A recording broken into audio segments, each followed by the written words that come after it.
আসসালামু আলাইকুম। আশা করি সবাই ভালো আছেন।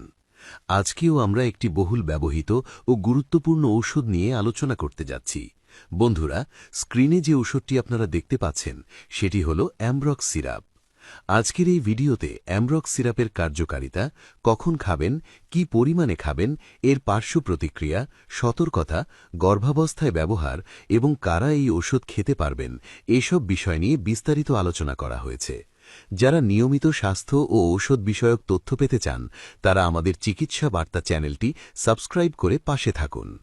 অ্যামব্রক্স সিরাপ বাজারে নিয়ে এসেছে স্কোয়ার ফার্মাসিউটিক্যালস লিমিটেড।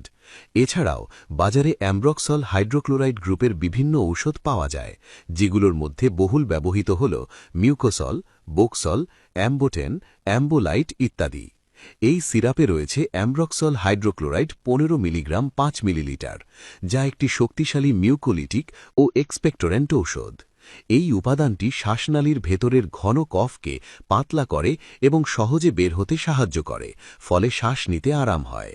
অ্যামব্রক্স সিরাপ মূলত কফযুক্ত বা ভেজা কাশি, ব্রঙ্কাইটিস, ঠান্ডাজনিত কাশি, নিউমোনিয়ার পর কফ জমে থাকা, সিওপিডি ও শ্বাসনালীর কফ জমে যাওয়ার সমস্যায় ব্যবহার করা হয়। শিশু ও প্রাপ্তবয়স্ক উভয় বয়সের রোগীদের ক্ষেত্রেই চিকিৎসকের পরামর্শ অনুযায়ী এই সিরাপটি ব্যবহার করা হয়ে থাকে। এই ঔষধটি কাশি বন্ধ করে না, বরং কাশির সাথে জমে থাকা কফকে বের করে দিতে সাহায্য করে, ফলে বুকের ভেতরের চাপ কমে এবং রোগী ধীরে ধীরে আরাম অনুভব করে।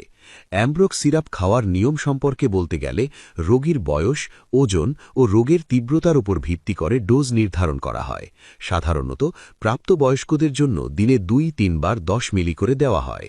শিশুদের ক্ষেত্রে অ্যামব্রক্স সিরাপের ডোজ বয়স অনুযায়ী নির্ধারণ করা হয়। 2 বছরের নিচের শিশুদের জন্য এই সিরাপ শুধুমাত্র চিকিৎসকের পরামর্শ অনুযায়ী ব্যবহার করা উচিত। 2 থেকে 5 বছর বয়সী শিশুদের জন্য দিনে 2-3 বার প্রতিবার 2.5 মিলিলিটার করে দেওয়া হয়। 5 থেকে 10 বছর বয়সী শিশুদের জন্য দিনে 2-3 বার প্রতিবার 5 মিলিলিটার করে দেওয়া যেতে পারে। শিশুর ডোজ কখনোই নিজে নিজে বাড়ানো বা কমানো উচিত নয়, কারণ অতিরিক্ত মাত্রায় গ্রহণ করলে বমি বমি ভাব, পেটে সমস্যা বা অস্বস্তি দেখা দিতে পারে। অ্যামব্রক্স সিরাপ ব্যবহারের সময় অবশ্যই বয়স অনুযায়ী সঠিক ডোজ মেনে চলা জরুরি। গর্ভাবস্থায় অ্যামব্রক্স সিরাপ সাধারণত তুলনামূলক নিরাপদ হলেও প্রথম 3 মাসে চিকিৎসকের পরামর্শ ছাড়া ব্যবহার করা উচিত নয়।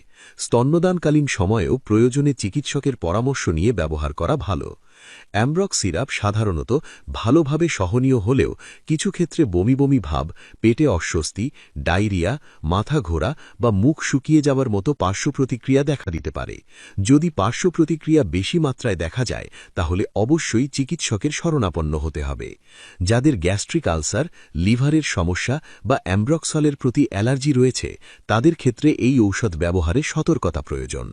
এছাড়া কাশি বন্ধের ঔষধ বা কাফ সাপ্রেসেন্টের সাথে একসাথে অ্যামব্রক্স সিরাপ ব্যবহার করা ঠিক নয়। আজকের মতো এখানেই শেষ করছি। আগামী পর্বে কোন ঔষধ সম্পর্কে জানতে চান তা অবশ্যই কমেন্টে জানাবেন। ভিডিওটি ভালো লাগলে চ্যানেলটি সাবস্ক্রাইব করে বেল আইকনটি চাপতে ভুলবেন না। ভালো থাকুন, সুস্থ থাকুন, চিকিৎসা বার্তার সাথে থাকুন। ধন্যবাদ।